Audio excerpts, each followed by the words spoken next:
Obsession movie ఓటీటీకి streaming వచ్చింది. Prime వీడియోలో streaming అవుతుంది. తెలుగు కూడా లేదు, ఇంగ్లీష్ లోనే ఉంది. ఇక ఆ మూవీ చూసాక నాకైతే నచ్చలేదు. ఎస్, మీరు విన్నది కరెక్టే. మూవీకి ఇచ్చిన హైప్ కి, పెట్టిన బడ్జెట్ కి, వచ్చిన కలెక్షన్స్ కి, ఇక సినిమా చూసాక నాకు ఇచ్చిన ఎక్స్పీరియన్స్ కి అసలు ఏ మాత్రం సంబంధమే లేదు. లిటరల్లీ సినిమా చూసాక అనిపించింది కొన్ని సినిమాలు ఎందుకు హిట్ అవుతాయో ఏంటో.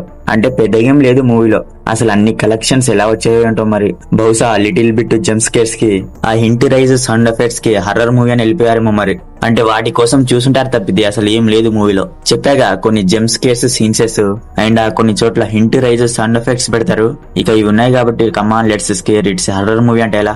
లిటరల్లీ హైప్ కి, కలెక్షన్ కి, బడ్జెట్ కి, నేను చూసాక సినిమా ఎక్స్పీరియన్స్ కి అసలు ఏ మాత్రం బ్యాలెన్స్ లేదు. చాలా బోరింగ్ అండ్ నీరసంగా అనిపించింది మూవీ. ప్లాట్ లైన్ ఏంటంటే వన్ విష్ విల్లో అనేది ఒకటి ఉంటది. దాన్ని తీసుకొని ఇరగొట్టి కోరిక కోరుకుంటే అది నిజమవుద్ది.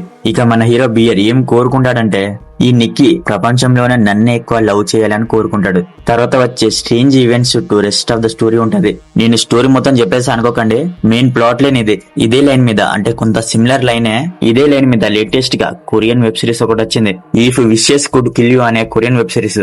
అందులో కూడా ఇలాగే కోరికలు కోరుకుంటారు.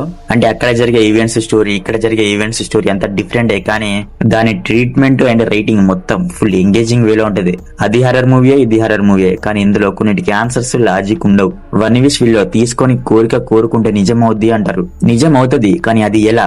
దాని వెనుక ఏమైనా దయ్యం ఉందా, లేదా దాని వెనుక ఏమైనా మిస్టరీ ఉందా? వీటికి ఆన్సర్స్ ఉండవు, రీజన్స్ ఉండవు. సరే హర్రర్ మూవీ కదా, మొత్తం వదిలేద్దాం, సినిమాటిక్ లిబర్టీ అనుకుందాం. ఆ క్వశ్చన్స్ అన్ని వదిలేద్దాం. ఇవన్నీ వదిలేసినా కూడా ఆ సినిమాలో స్టఫ్ గానీ, సరుకు గానీ ఏం లేదు. నిక్కి ఏదేదో చేస్తుంది, స్ట్రేంజ్ గా బిహేవ్ చేస్తూ ఉంటది అంతే. అందులో ఎంగేజింగ్ వేలో ఏం అనిపించలేదు నాకు. ట్రీట్మెంట్, రైటింగ్, ఎంగేజింగ్ వేలో పెద్దగా ఎగ్జైటింగ్ ఏం లేదు.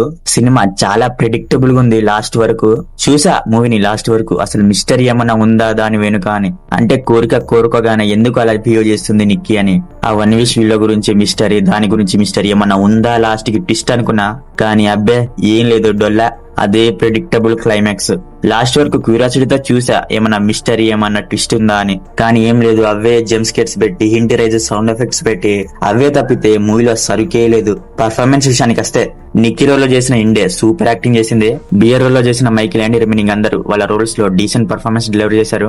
BGM, sound mixing, sound effects బాగున్నాయి. Cinematography nice, colour grading, contrast మరీ ఓవర్ అయింది. మొత్తానికి అబ్సెషన్ ఏం లేదు, డొల్లా. నేనైతే చూసేసా, మరి ఇక మీ ఇష్టం. మూవీ అయితే ప్రైమ్ లో ఉంది, ఫ్యామిలీతో అస్సలు చూడొద్దు. అడల్ట్, న్యూడిటీ, వైలెన్స్, బ్లడ్ చాలా ఉన్నాయి, సో వద్దు. సో మరిది అబ్సెషన్ మూవీ రివ్యూ గురించి. మరి మూవీ చూసాక మీకు అనిపించినది మా కామెంట్ సెక్షన్ లో కామెంట్ చేయడం మాత్రం మర్చిపోకండి. మీకు గనుక మా రివ్యూ నచ్చితే మా ఛానల్ ని సబ్స్క్రైబ్ చేసుకోండి. Okay, next video. Thank you. జై హింద్.